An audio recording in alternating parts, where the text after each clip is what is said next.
at Nils's apartment today. Welcome to episode 22 of Above Spirituality. My name is Gino. I'll be your host today. I am here with my good friend Payton. She is a yoga studio owner, in fact, here at Peak Yoga and Wellness. She is a meditation teacher and a 500-hour certified yoga instructor. How you doing, Payton? I'm doing so good. Thanks so much for having me. No, you're so welcome. I've been really looking forward to this because I've known Payton for about a year and a half now at this point. Yeah, almost 2 years. Yeah, she is my go-to yoga teacher. I've been taking classes over at the studio for I was so good. I was doing it once a week, every week, and then I got fucking sick. And shout out Cassie Webb, who's a great teacher here. And so, yeah, I had to stop coming for a little bit. But we did a really awesome fundraiser last year. Yes, we did. Yeah, it was a 6-7 hour sound bath. Yes, it was epic. And what I really love about Peak is that, obviously it's a yoga studio in some ways, you'd say first and foremost, your Yes. image was always to have more than that. For sure. Yeah, really, I tell people all the time that yoga is the heart and center of what we do, but really what we're trying to build here is a community space, for people of all walks of life that have any interest at all in health, spiritual growth, connection, learning.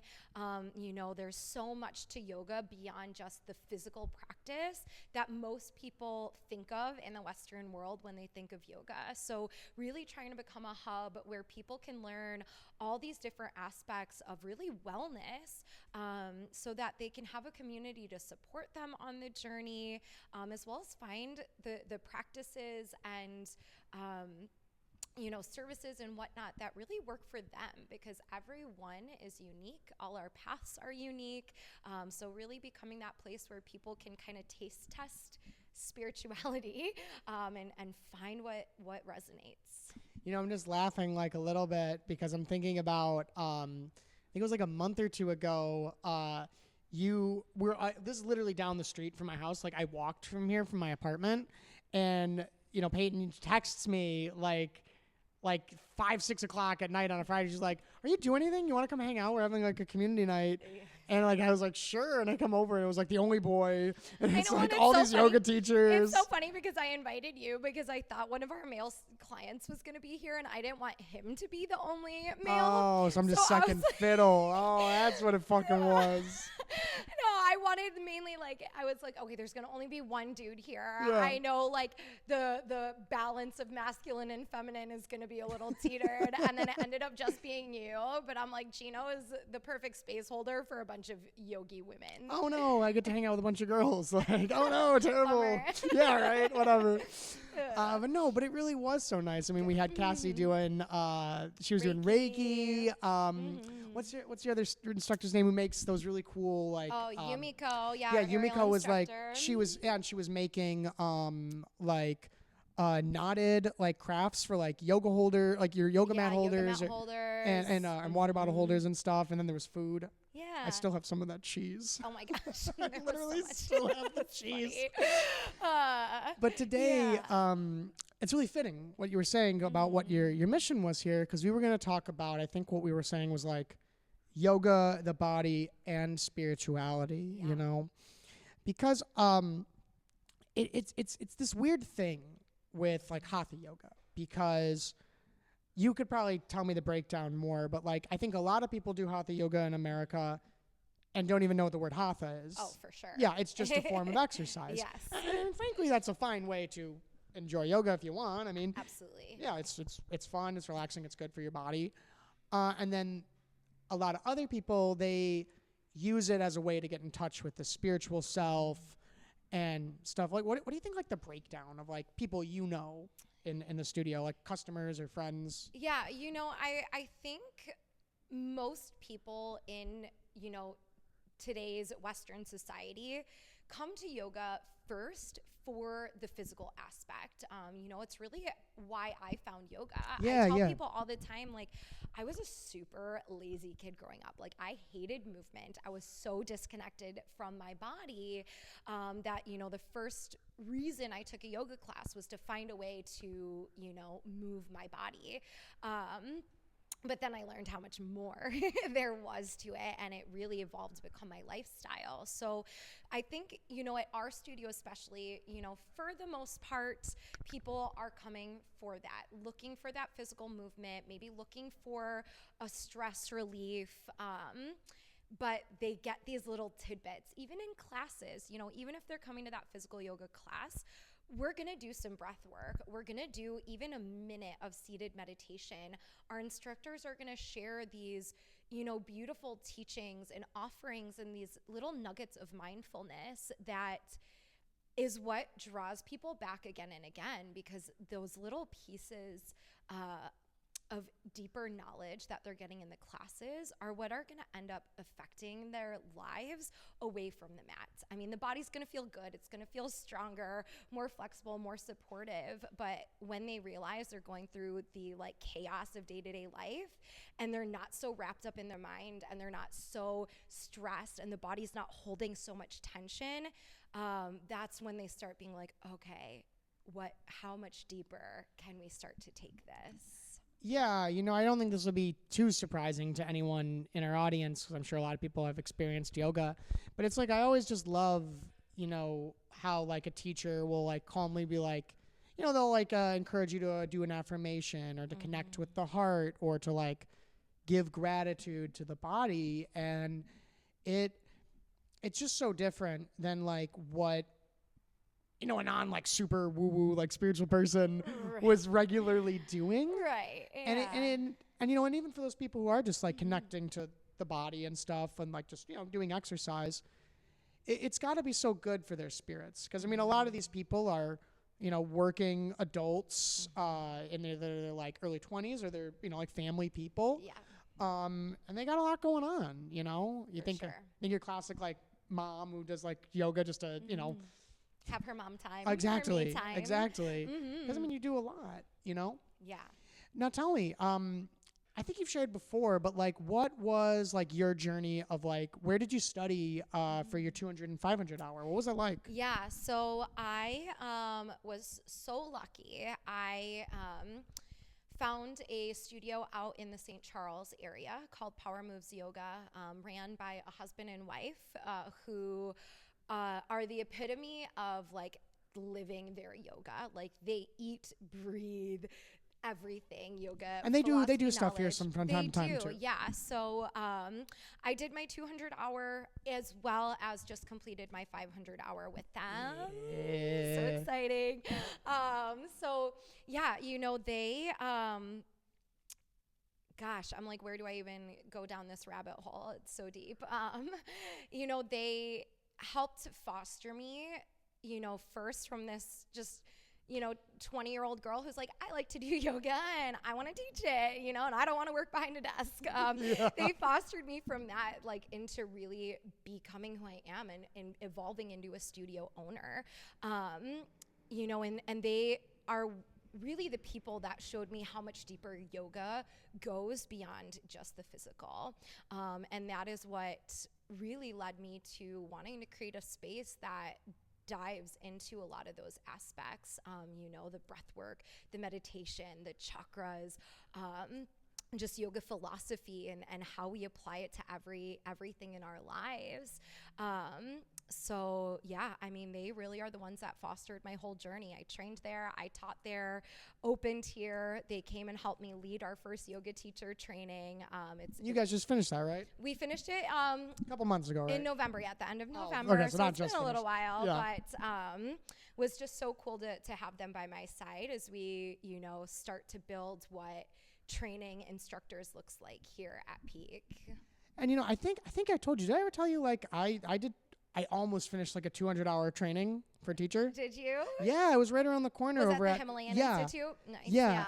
And they taught a lot of yoga philosophy. Yes. That was almost one of the biggest things they offered. Which when you think about it is really a crash course in, you can almost say a specific sect of Hinduism. Mm-hmm. Did you learn a lot about that, and what really stuck out to you about that kind of teaching? Yeah, definitely. And that is the philosophy is what really hooked me, you know. And in a 200 hour, I tell people you get like a little taste of everything that you can kind of dive deeper into the realm of yoga. And that 200 hours are a really great way to discover what kind of interests you. And the philosophy is really what kind of took hold of me. To me, it feels like I'm just receiving like the cheat codes to life.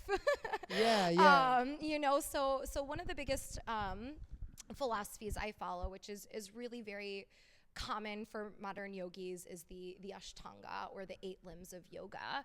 And that's from like Raja, technically, or is it different? So that Patanjali's Yoga Sutras is where that comes from. And, you know, like I said, like with yoga becoming a lifestyle, that path of philosophy is really what helps to make it your whole life. You know, it starts with the yamas and niyamas, which are really kind of guidelines of like how to interact with others in the world around you, as well as like how to interact with your internal landscape and how to care for yourself. And it's that baseline of just like how to be a good fucking human. Like step one, like let's define and hone in on how we interact with ourselves in the world. From there, it gets into the asanas, or the physical practice of postures. And really, that's a way to begin to purify our bodies, to let go of a lot of that tension and stress and just like bullshit that gets held onto and built up from our lives, you know, making our bodies capable to their extent of supporting us on our journey of life. And then from there, it takes kind of a slow, deep dive through breath work, meditation, concentration, awareness, sensory, you know, withdrawal into samadhi, this state of just bliss and love, and just operating from that spirit, that divinity that lives within. Mm-hmm. Yeah. No, I it's funny because I've read the Yoga Sutras as well. I was, as you know, a member of the School of Metaphysics, and our head teacher, he did like a translation, but he like also translated into like metaphysics terms, like in our language. Cool. Mm-hmm. So I was like reading that, and then like also reading like a more traditional translation. And, you know, a lot of people don't realize that Hatha, as one of the 8 limbs, which isn't even like, firstly, like something that is like in every form of yoga. You know, there are whole people don't really even know what. I don't think everyone really knows what the word yoga really means or what it means as a philosophy. Yeah. It actually, yeah, you would say technically most forms of yoga don't include much body work at all. But that the Hatha was so that the body could be prepared to like hold higher consciousness. For sure, yeah. Or at the very least, just to survive in the world better. Yeah, and you know, from the Yoga Sutras, the only thing that they say about physical movement at all is that our asanas, or posture, should be steady and comfortable, and that is it. They don't give any sequences, they don't really give any postures, and really, the cross-legged seat is the true posture of yoga, because that is the seat that we rest in for meditation and for that connection back to like that seat of higher consciousness. So yeah, you know, the physical practice is such a minuscule part of yoga. Yeah, it really is. I even remember when I was doing my 200-hour training, and I was trying to be able to sit in like lotus, which is not an easy asana, truly. Even half lotus is like, yeah, I really hope you have extremely flexible hips. Yes. And then I was trying to do like sukhasana, is that what? Yeah, which is just cross-legged. And then I was even trying to like do it where like you switch, which is also really uncomfortable. And I was talking to the meditation teacher, Anil, and he's like, yeah, you know, if you look at the Yoga Sutras or the Bhagavad Gita, it doesn't say anything about having a symmetrical body to reach enlightenment, you know? Yes. Mm-hmm. It's that comfort that is an underrated aspect of like a spiritual pathway. Totally, yeah. And that comfort is really what it's all about, you know? And again, as we come beyond the physical, most of us live a really uncomfortable experience because of what is going on in our own minds. We're constantly looking around and judging and critiquing and comparing, planning, you know, like we are so in this realm of just not being present because we're so up in the minds and in thought that we are living really an uncomfortable experience in ourselves because we always see, you know, either something is wrong or should be different or should be changed. And, you know, as we begin to learn in the Yoga Sutras, they call it Yoga Chitti Vritti Nirodha. Yoga is the calming of the fluctuations of the mind. We start to build a comfortable seat within ourselves. You know, we start to realize what thoughts are worthy of taking up our mental space and which are just pulling us away from ourselves, from our present moment, and really the divinity that lives within. Yeah, God, I think I've said it before on the show, but one of my favorite things about doing it is my guests will always say something that is like so relevant to me at the moment, you know, because people, there's this belief that is pretty deeply rooted in probably all Western cultures, honestly, in I'd wager in every modern culture, which is that, you know, things are gained through effort and hard work. And there is obviously truth in it. Yes. That is very true at the physical level, you know, that is a tried and true thing, Yes. you know, but we have that so deeply in us that we become accustomed to discomfort in the mind, in the body. And, you know, when it comes to spirituality, that often makes it harder to reach like higher places when we're not feeling good, you know. For sure. An injured animal bites, whereas, you know, like when your cat's not overstimulated, you could pet her, you know. Yeah, you know, and that's the thing that I tell people all the time with spirituality too, is that it's not just this like straight line upward progression. Like it is very much this ebb and flow and constant wave because life is constantly throwing things at us left and right. And, you know, we are in a day and age where we can't just run off to the mountains for 3 years and sit and meditate until we reach a state of enlightenment. Like that's just not the reality that pretty much most of the world lives in these days.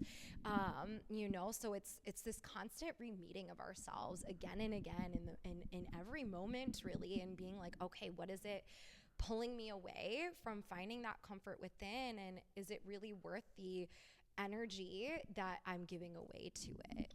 Yeah, I mean, it reminds me, I had a student at the School of Metaphysics, and he used to say, you know, that's something like that's not the karma of my life. Like I could have been born in like Thailand or, you know, Laos and like that, where there are monasteries where I could just fuck off and do that.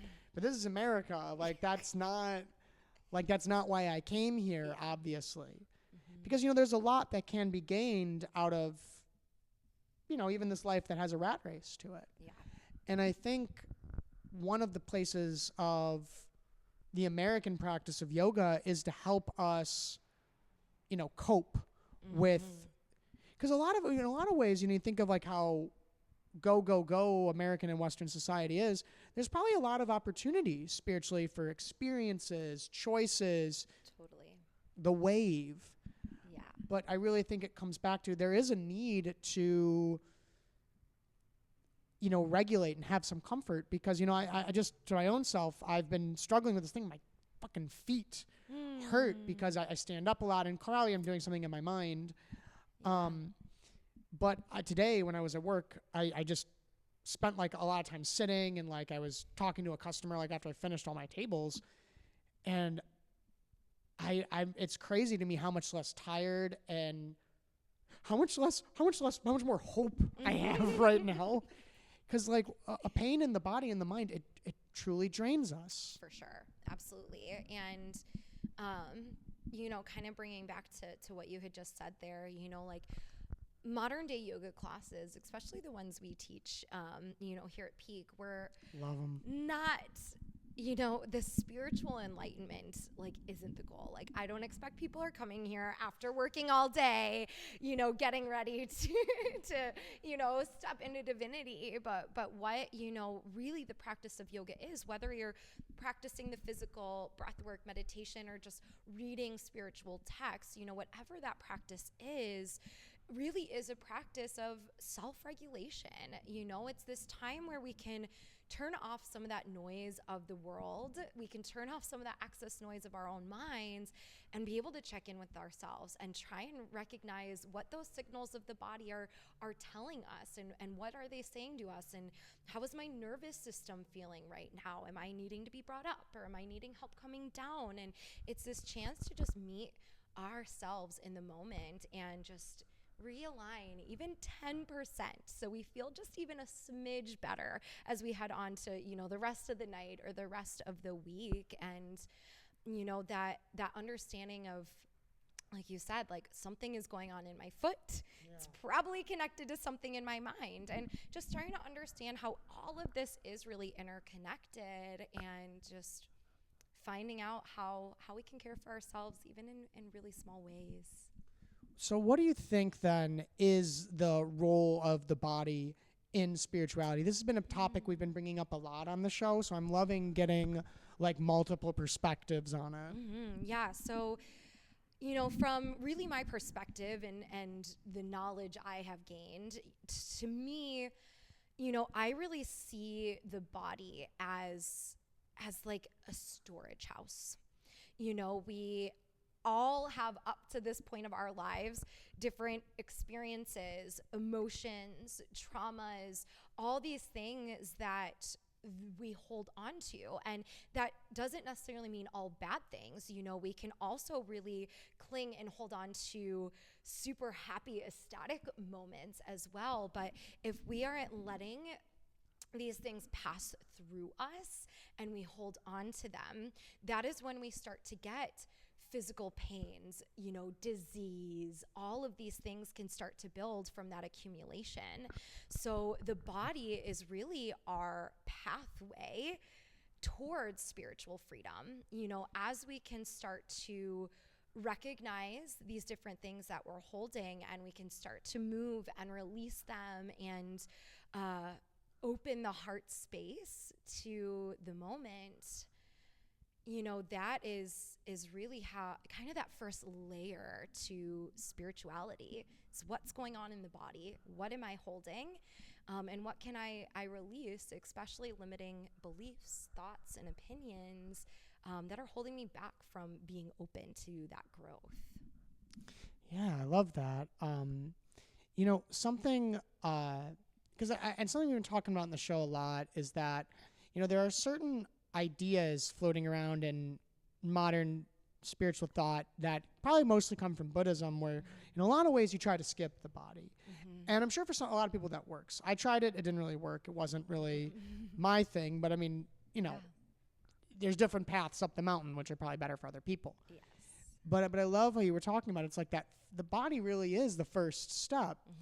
And something I think that I sort of intuited when I was a lot younger, and something that yoga especially helps you teach, is that it's super weird. It's like, not only are there these different like aspects of ourself that we're thinking about or that we're experiencing, like, but they're also like related to spaces in the body. And it's reflected in our language. Yeah. It's like you can tell us when someone's very in their head, and we all know what that means. Or we can tell what someone means to like speak with the heart, and we all know what that means, or to go with your gut. And yet what I discovered and intuited was that like literally becoming aware of like the sensations in the region of the body is actually an exploration of our spiritual self. Totally. Yeah. And you know, you like hit the nail on the head right there. Like, recognize the sensations and their location in the body. You know, the chakras, our energy centers, have been scientifically proven these days that there are physical nerve clusters in those parts of the body. And oftentimes those sensations we're feeling in a part of the body are very well linked to that specific energy center. You know, if we are holding back on saying something we want, you know, oftentimes we feel this kind of closing in the throat, you know, even like a little concaving of the chest. You know, we might kind of want to hold ourselves because we're holding back. And you know, again, like I said earlier, it's like these cheat codes. You know, once we start to recognize these signals and, you know, what energy centers they're connected to and what they may be related to in our lives, they really do give us this clear path of like, okay, this is, you know, what I'm holding and or holding back on and not allowing full expression of, and doing so and allowing that expression, usually feel a hell of a lot better afterwards. Yeah. It was really my experience that by just improving my awareness of those spaces of the body, and which starts with the sensations, like it opens you up to like knowledge about the self. Like something I was told in an Akashic record reading lately, which was about the chakras, was that there was a disconnection in my heart. And when I thought about it, like I started to realize like, yeah, because I knew what it felt like when I was very connected to the heart. And I knew what it was like to live when, and there's like a tactile sensation to it as well.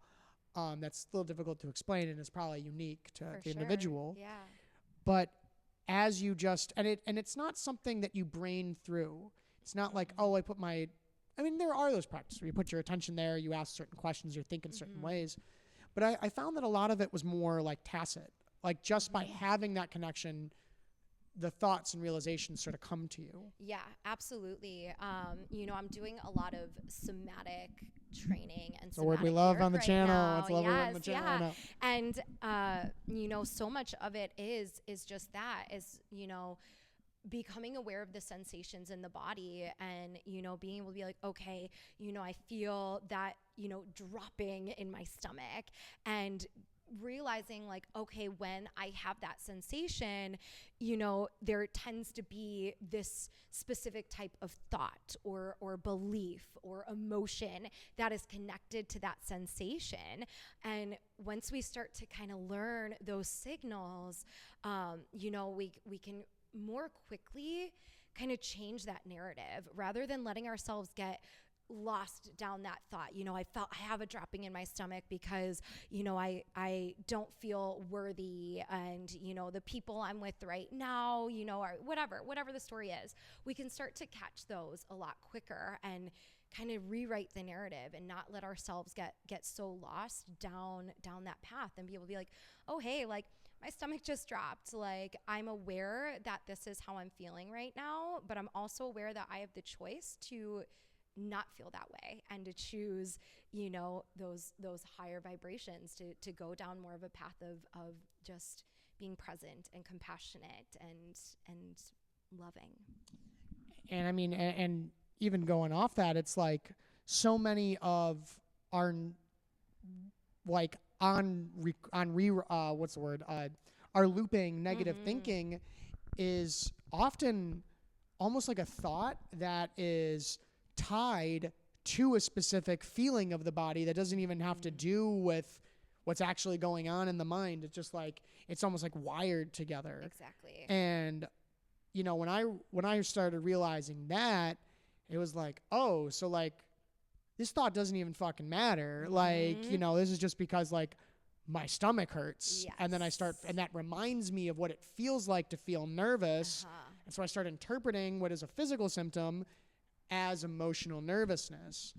Exactly. There's so much that we learn about who we are at the human level, and then of course you branch on from that, just like as we learn about the body. And, you know, we're here to have a human experience. For sure. Yeah. And, you know, so many of those thought patterns that get stuck on that loop aren't even our own. Like they're so often drilled into us through, external societal standards, whether they've come from our parents and families or schooling or the advertisements that are just constantly thrown at us day to day. Like so much of what is going on those mental loops aren't even our own in the first place. And when we start to have that recognition is when we can start to break that pattern and break that loop and create, an internal landscape that supports our true nature.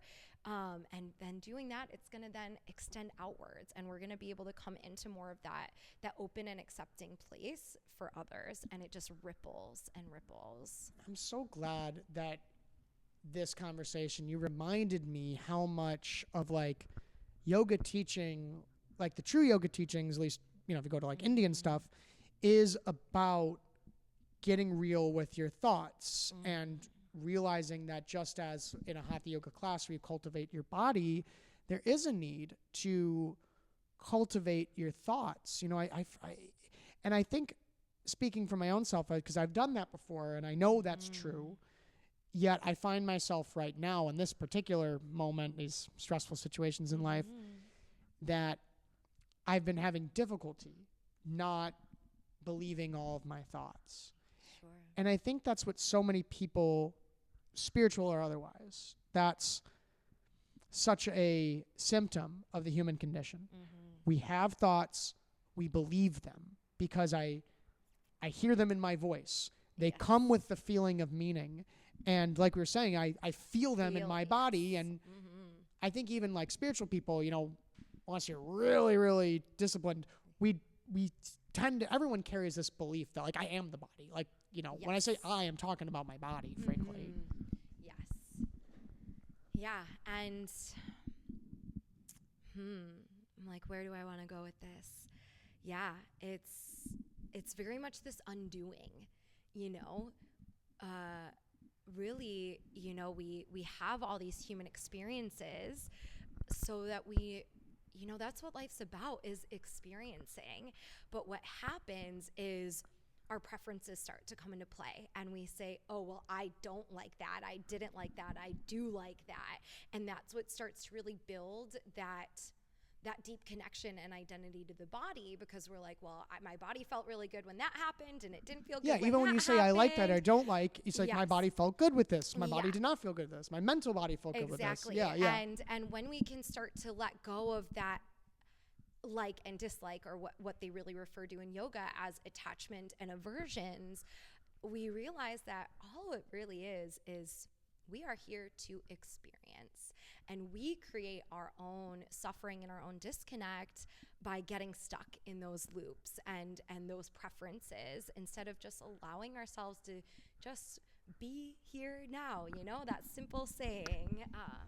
I remember, was it Patanjali who said something that like some of the work in yoga is like of cultivating like right thoughts that have arisen, cultivating right thoughts that have not yet arisen, and then like taking out the root of wrong thoughts that have arisen and wrong thoughts that have not yet arisen. Is that something like Patanjali? It sounds like something pretty, it sounds like something you'd say. Sounds like the sutras. Yeah.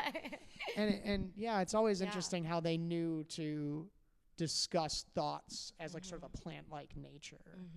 There's roots under the surface. Yeah, and something I think that's so important to add right here, as we said, so many of us identify with the body and I am the body. I think it's the same with the mind too, and it's really been a big thing actually in my teachings lately, is like reminding people that you are not your thoughts and you are just the one experiencing those thoughts. It's so easy to get identified, with those thoughts. Our ego is built off of all of that. And just a reminder too that, we are just the one experiencing this body. We are just the one experiencing these thoughts and this life.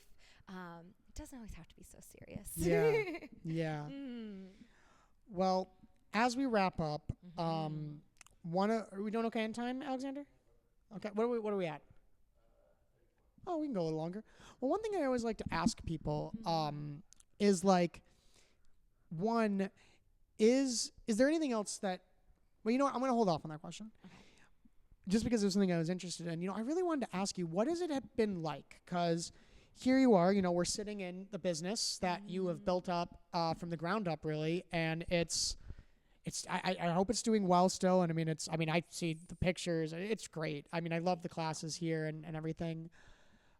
And what has it been like to be both like, this is attached to my livelihood, which is of course my sense of success and survival.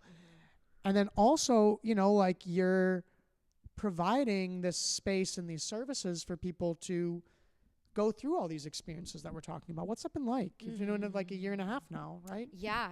Coming up on 2 years in August, Yeah. which is just crazy. Hopefully I get to Fast stay years for the of my party. life. I hope so too. Honestly, it's for sure been this biggest spiritual test probably of my life so far.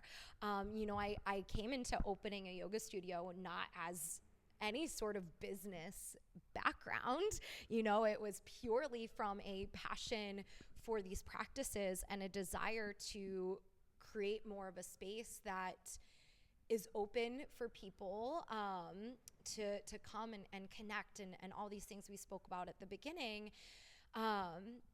But it's made me really have to do so much personal growth and self-reflection and refining, what business means to me, what sales mean to me.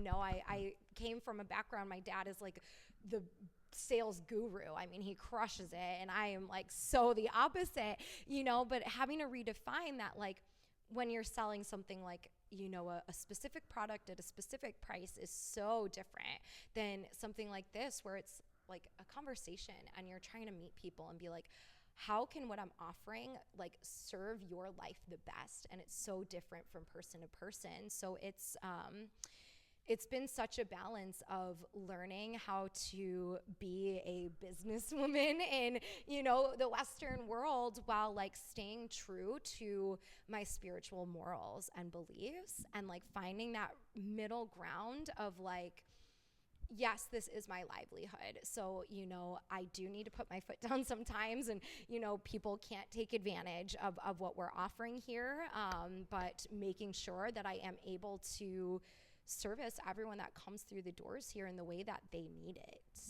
Yeah, I know. I talk to some people in spiritual communities, and like, I think some people are kind of have this naive idea that it's like immoral or not spiritual to like charge for a spiritual service. It's like, I can really only do this because I live in a capitalist society, whether that was by choice or not. Like, I can only provide these services. Like, someone's got to pay for the lights, and it's, sometimes you have these people with these ideas where it's like, you should only charge like, what people can afford, because just enough to like keep the lights on. It's like, well, I also have to like live the rest of my life. I have lights at my home. Yeah, I have lights at my home. You got some dogs and cats and stuff. That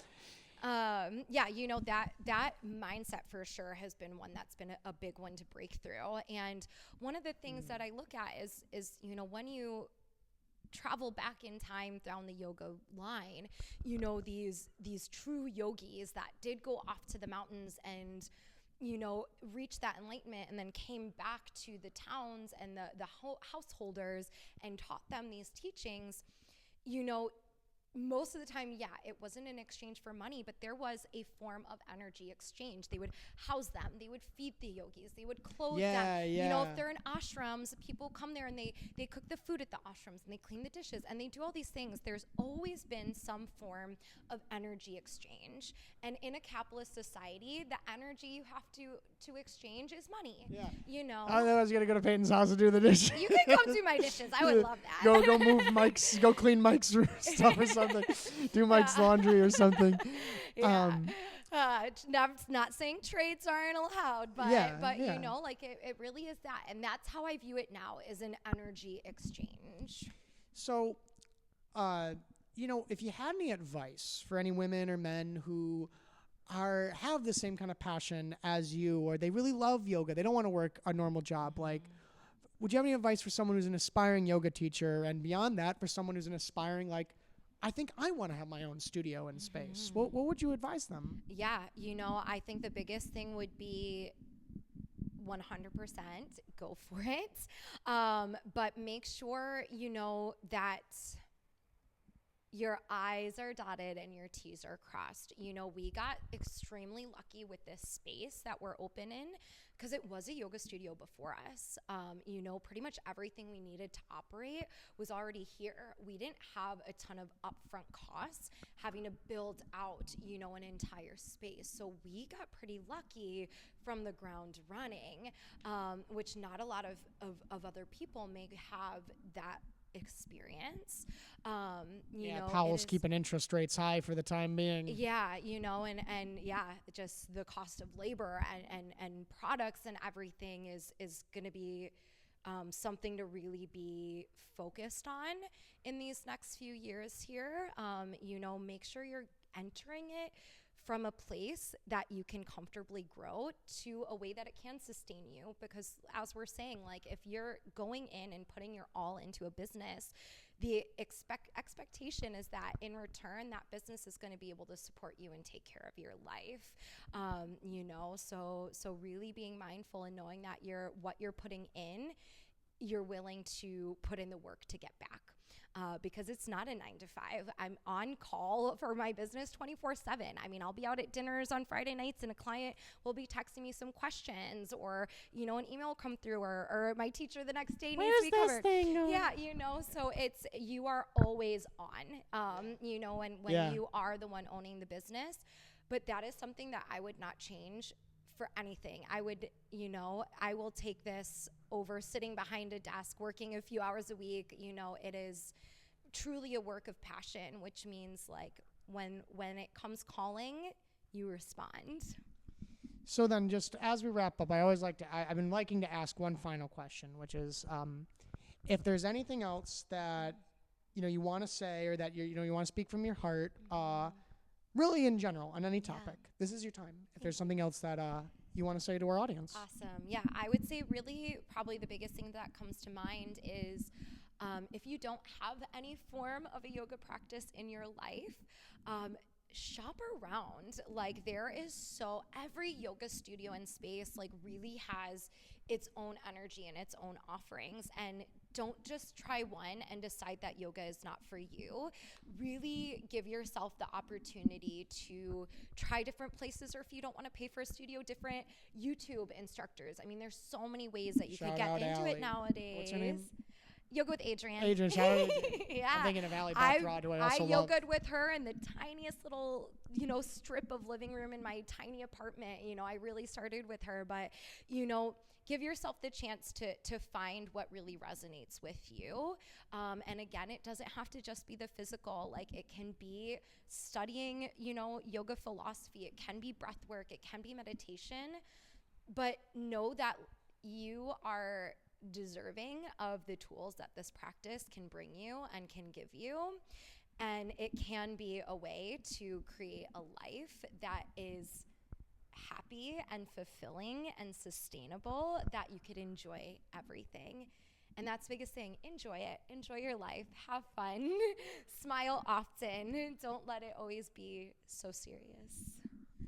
Well, then the final thing is please plug your shit. Tell them about how they can reach you and stuff. Thank you. Yeah, so if you are in the Chicagoland area, Peak Yoga and Wellness, we do currently operate out of Palatine, Illinois. If you just search Peak Yoga and Wellness, you'll find us. We obviously have Facebook, Instagram, our own studio website.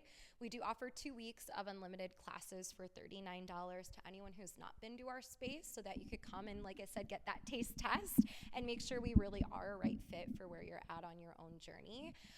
Otherwise, if you want to connect with just me, my Instagram is PaytonK_yoga. I'd love to connect to answer any questions that you may have about yoga, about spirituality, or how we could even work together to really build that sustainable, happy life. And I'm just going to shout out, do Payton a favor. Really love this yoga studio. It's like my go-to yoga studio, especially if out in the burbs. Like they have, even though they do a wide range of stuff, and one of the things I love is they have the studio's kitted for hot yoga, which is what I usually do. They have some incredible instructors in more restorative classes. Payton has been taking a lot of training and is offering more and more offerings on various somatic practices. One of the teachers here, Cassie, offers Reiki. They do a lot of stuff they do some really dope stuff with sound bowls from time to time or in a lot of the classes. And kitted out for at least 3 aerial yoga spots in the lobby. So thank you. Yeah, we do a lot. If you this don't is an want to do unpaid the promotion. physical yoga, I promise we probably have something for you here. Yeah, this is an unpaid promotion, but Above Spirituality officially supports Peak Yoga and Wellness. And Thank you, Payton, so Gino. glad to finally have you on the show. I know, me too. Such a pleasure. Signing out.